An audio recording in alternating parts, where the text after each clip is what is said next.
Welcome back to the second part of this BM engine bay series. We've had a chance to remove the plastics now that we're all in the way. This is the engine cover. As you can see underneath, I've got some insulation foam that deadens the noise coming from these rattly diesel engines. If you ever need to remove it, it's a push fit. You can see there's no bolts or anything like that, so it's nice and easy to get it on and off. We've got the air filter intake box. So keep going, we can put this.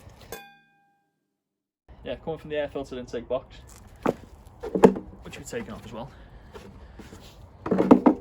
The air elbow leads us into the turbo out of the air filter box itself. The elbow goes straight into the turbo, and I'll show if you can see it from here. And the electrical part on the other side. Come down here, we've got the EGR valve. At the top of the engine is a breather pipe which goes into the camshaft. Below this we've got the EGR valve and the cooler, which are these two. And the EGR is your exhaust gas recirculation. They recirculate exhaust gases through the engine, which isn't ideal for the engine itself, but it is a necessary evil.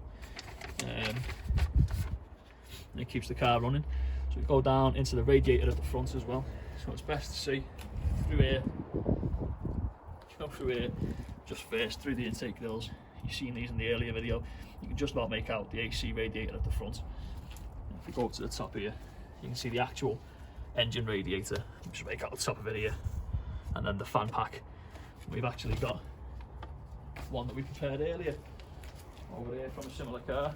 And again, just a better shot. You've got your AC condenser radiator. Underneath it is your intercooler, which cools and condenses the air going into your engine. In the middle is the actual engine cooling radiator itself. All your part numbers will be on the top. And then you've got your actual radiator fan pack with the built-in resistor, again the part numbers, all your hoses, your AC intakes and all that, completing your delicious radiator sandwich. So the small one on the bottom again is the intercooler. This, as you look in the engine bay, come back over here.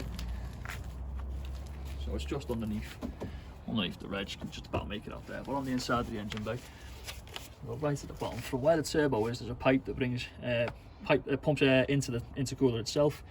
It's then condensed and cooled, and comes out through this outlet hose, through up into your throttle body, and shoots lovely, clean, cool air into your engine. You want to make out. You want to be careful though. These pipes do have a tendency to develop hairline cracks. When they do that, it's usually around the seals. When they do that, they lose boost performance, and you end up just slowing right down.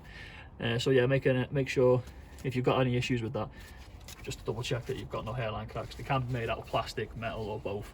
But yeah, that's something to watch out for with your intercooler hoses. So yeah, come back. We've got the alternator there on the engine.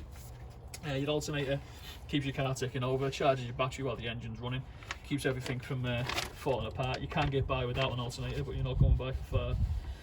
So if your alternator goes, make sure you get it fixed. Just underneath that, you can just about make out the AC compressor as well. It's the AC compressor pump.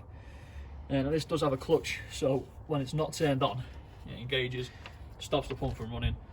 So you're not wasting the fuel, you're not wasting money, because it does save you a bit of fuel and therefore money when you've got your AC turned off. Let's take a look.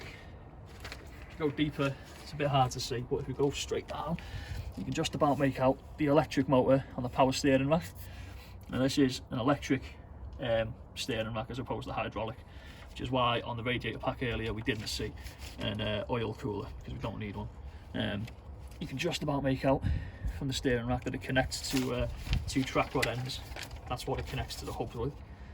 If you come over to this side as well on the left, and again look deep into the bowels of the beast, you can just about make out one of the shiny rods down there. That's your UJ, universal joint, which connects the steering column like down there, and to the connects your steering rack to your steering column, into your steering wheel. Just a big thing you sit behind, turns the car. Go back onto the top of the engine.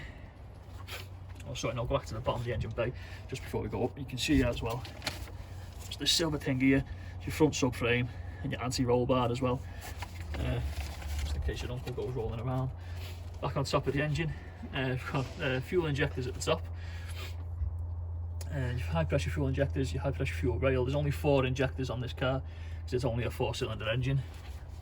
Speaking of injectors, here's one that you should be carrying around in your pocket, like always. If you don't have a fuel injector in your pocket, you're not legally allowed to drive. But this is what it looks like.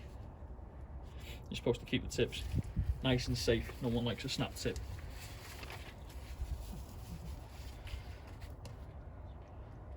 So yeah, the high pressure fuel rail. This will make its way over to the high pressure fuel pump, which you can't really make out on this bay because it's all on this side, isn't it? But it's just sort of buried in amongst all the mechanics of it all. Just at the top here, you can see as well, right at the top of your fuel, you've got your fuel leak-off pipes. In case you're wondering what they were, your fuel leak-off pipes, you've got little parts of the loom that you can make out, just your engine wire and loom, which will go all around the engine wiring bay, the engine bay, connecting all your components. It all tracks back. It'll connect to about 30 or 40 things that you can't see, but it all ends up going over here towards your engine ECU, just saw in the last video. It keeps everything running properly. But that's a bit more of an in-depth look into the engine bay of this BM, and we'll be back with some more videos soon.